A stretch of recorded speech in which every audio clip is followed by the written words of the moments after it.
ಆದ್ರೆ ಪ್ರಭಾ ಅದನ್ನೆಲ್ಲ ಮೀರ್ದಂತವಳು. ಅವಳಲ್ಲಿ ಸಮಾನತೆ ಇತ್ತು, ಸಾಕ್ಷರತೆ ಇತ್ತು, ಆಶಯ ಇತ್ತು, ತ್ಯಾಗ ಇತ್ತು. ಅಂತ ದೇವತೆನ ಪೂಜೆ ಮಾಡೋದನ್ನ ಬಿಟ್ಬಿಟ್ಟು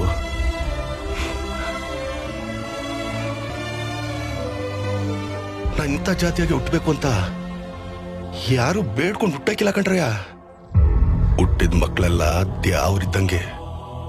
ಆ ದ್ಯಾವ್ರಿಗೆ ಜಾತಿಯನ್ನ ಮುದ್ರೆನ ಒತ್ಬೇಡ್ರಯ್ಯ. ಮನ್ಸತ್ವದ ಮುದ್ರೆ ಒತ್ತಿ, ಪ್ರೀತಿ, ಕರುಣೆ, ಸಮಾನತೆ ಅನ್ನೋ ಮುದ್ರೆ ಒತ್ತಿ. ನೀವೆಲ್ಲ ಸಂದಾಗಿರ್ತೀರಾ, ಊರೂ ಸಂದಾಗಿರ್ತದೆ. ಇವತ್ತು ನಿಮ್ಮ ಎದುರಿಗೆ ಕುಂತ್ಕೊಂಡು ಶಾಲೆಗಳೆಲ್ಲ ಕಾಣ್ತಕ್ಕಂಥದ್ದು ನಾಗಮ್ಮನವರು. ಅದ್ರ ಮೇಲೆ ಮತ್ತೆ ಶಾಲೆ ಆಗ್ತಾ ಬಂದರೆ ಅದು ಪ್ರಭಕ್ನವರಿಂದ ಆ ಶಾಲೆಗಳು ಆಗ್ತಾ ಅಂತ ಒಬ್ಬ ಪ್ರಭಕರನ್ನ ನಾವು ಈ ಒಂದು ಲೋಕಸಭಾ ಕ್ಷೇತ್ರದ ಅಭ್ಯರ್ಥಿಯಾಗಿ ಕೊಟ್ಟಿದ್ದಾರೆ.